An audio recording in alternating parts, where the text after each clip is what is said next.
हिंदू धर्म में मुख्य रूप से 4 वेद हैं और उनके 4 उपवेद होते हैं।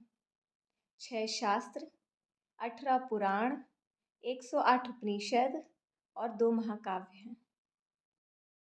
पहले देखते हैं 4 वेदों के नाम।